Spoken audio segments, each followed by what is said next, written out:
It's the Monday before Thanksgiving, and we're going to roast this turkey the easy way using the one baste method.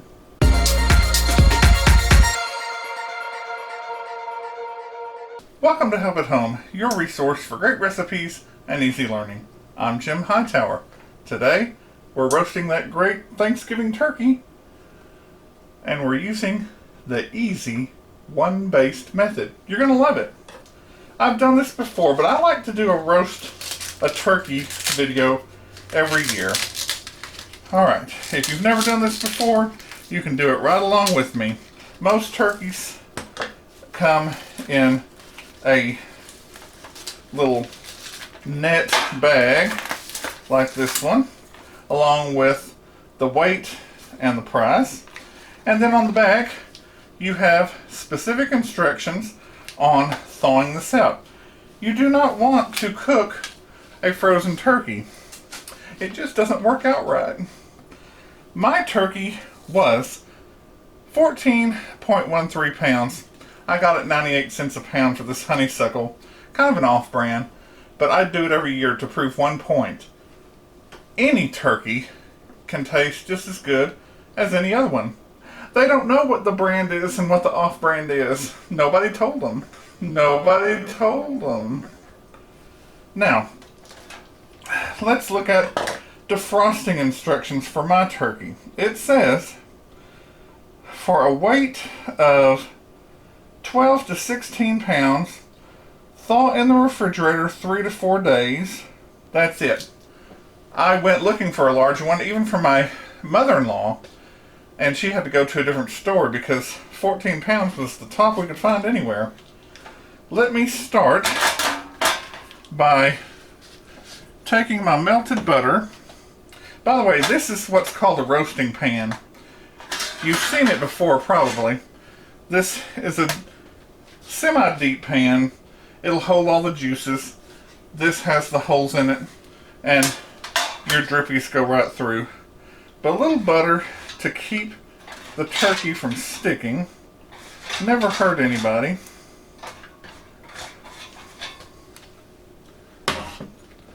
And you can just set it right up here. Preheat your oven to 450 degrees. And of course that sounds high, but with this one baste method, what you do is you put it in and you give it a nice brown for 30 minutes. Then you turn it back down to the regular roasting temperature. You could do it 320. I prefer 325. Alright. Almost got it.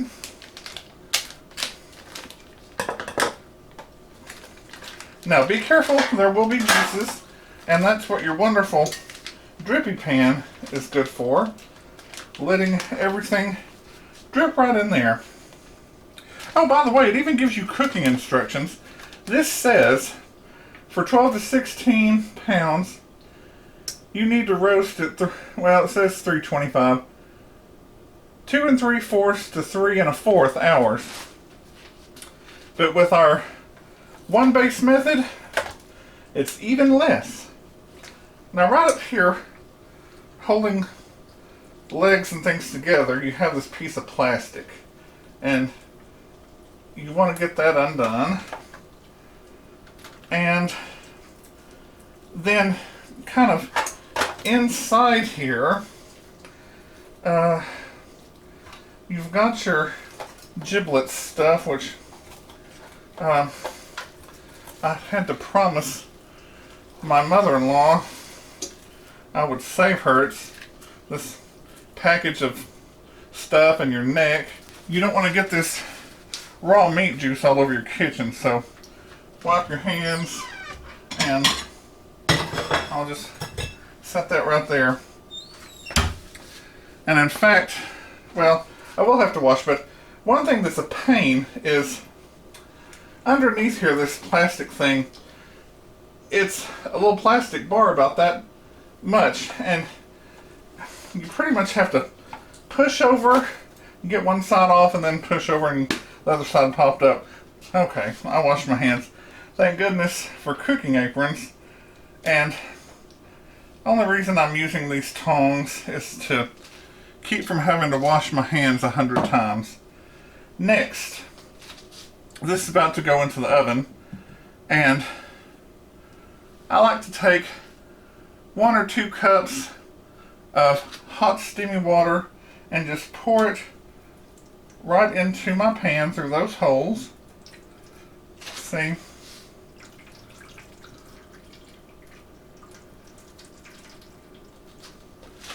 And this will do double duty.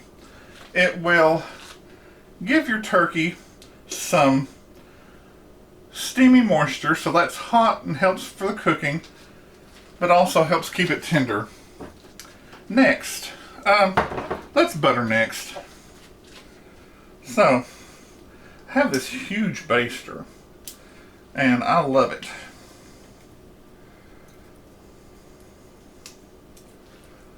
Get that butter on everything.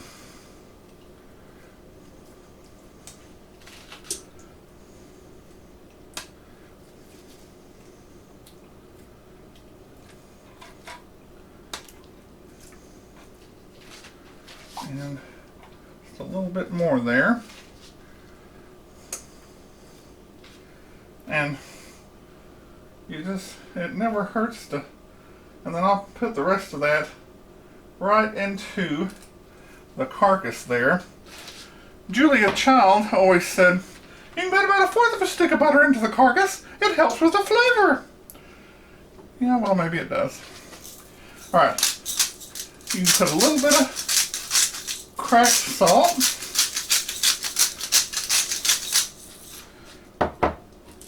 A little bit of cracked pepper.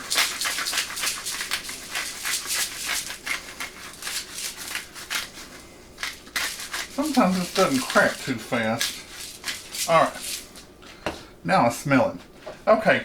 Into the oven, 450 degrees, 30 minutes. Set your timer. Because at the end of 30 minutes, we go back down to 325 to the regular roasting time. And we'll make a change there. So back in 30 minutes. It's been 30 minutes and maybe I had a little bit of that come out the back, which you just have to be careful and expect things like that. Now, see how nice and brown this is, and I didn't mention something before because I don't go by it.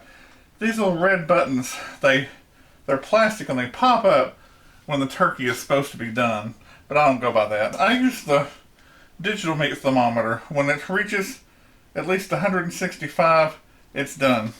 Now, we basted it once. You don't have to baste it again. If you want to, you can. I'll give it a nice little quick second baste, but only to encourage slightly more browning. Alright. The next thing we need is a piece of foil,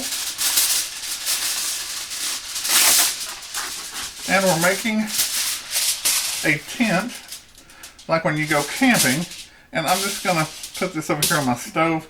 You might can see it. I'm just putting some butter on this foil so it won't stick to the turkey.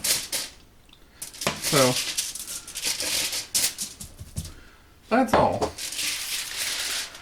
You put this over the bird like so, and there it is under the tent, like it's going camping.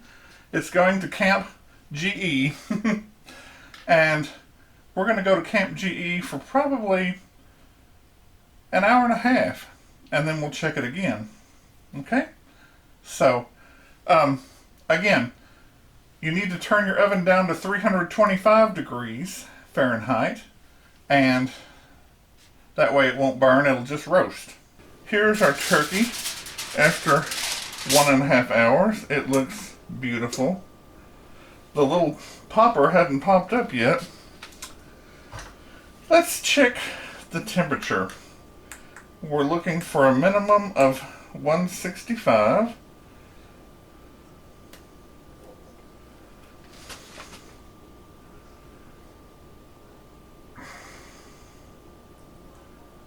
You probably can't see that. 150.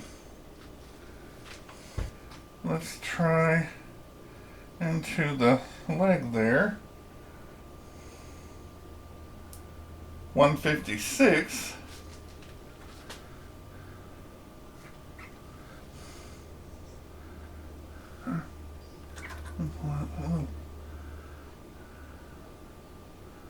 Well, that says 162 over there.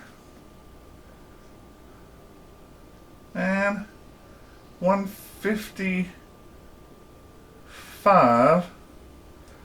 I like to check several times. This probably needs about, I'd say, 20 more minutes. But see how beautifully it is browned. And you just put your little tint back on there and wish it a good time at Camp GE. And we'll be back in 20.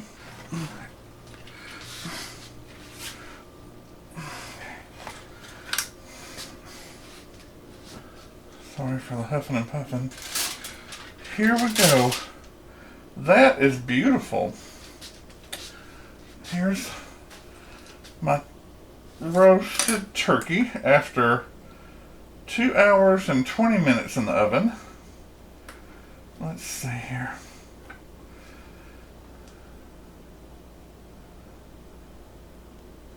Not bad.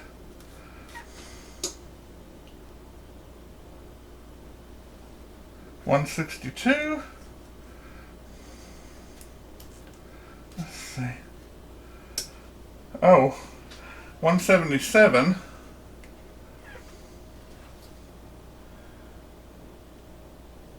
$165.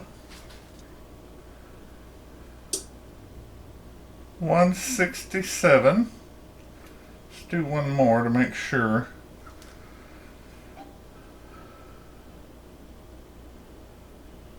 $165. All right. It is important that you wait until your turkey reaches at least 165 degrees. So, have a meat thermometer.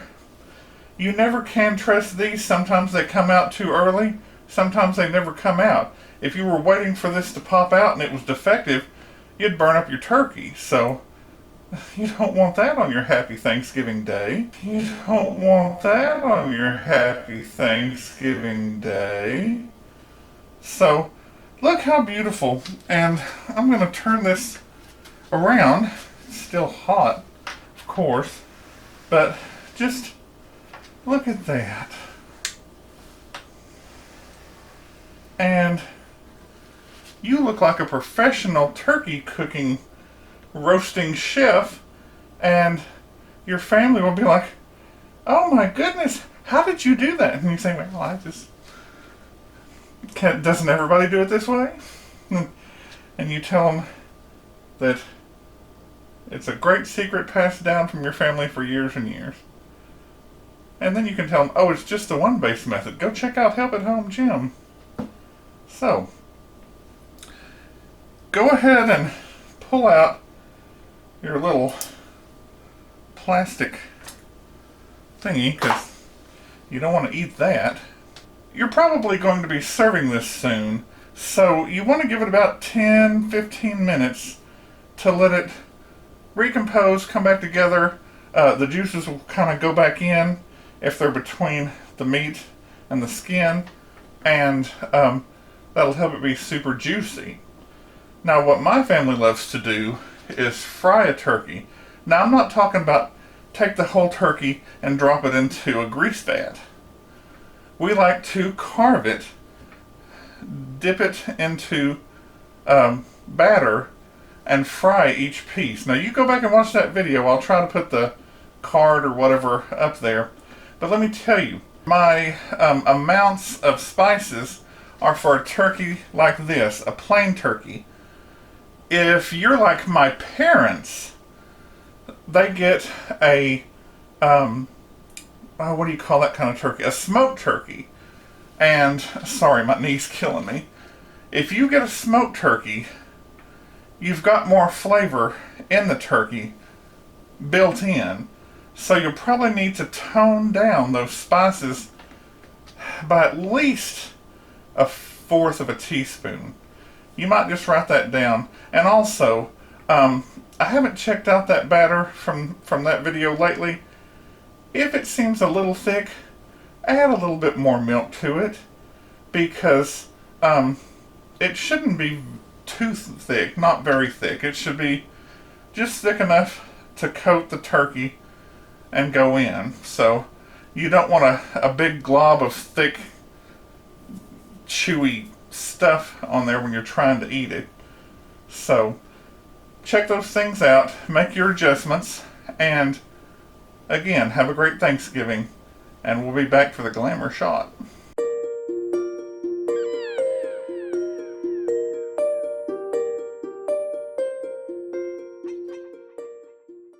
If you're cooking this the day before or anything like that, let this cool to room temperature. I'm talking a couple of hours, couldn't be too long. And then you can put it in your refrigerator.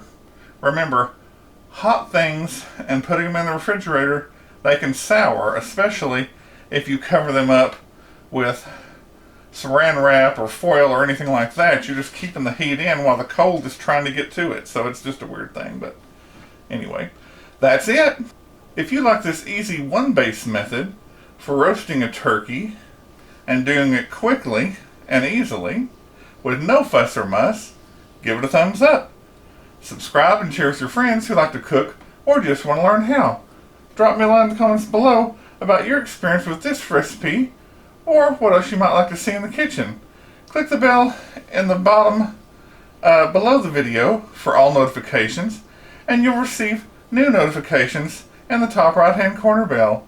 I'm Jim Hightower, and remember, everyone needs help, even me. Happy Thanksgiving, enjoy, and be well.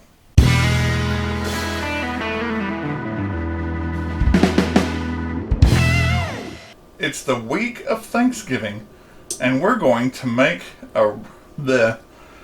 it's not too big a deal. You want to let this recompose and kind of come back together. Blooper reel. If you like this easy method for one baste roasting, flopper.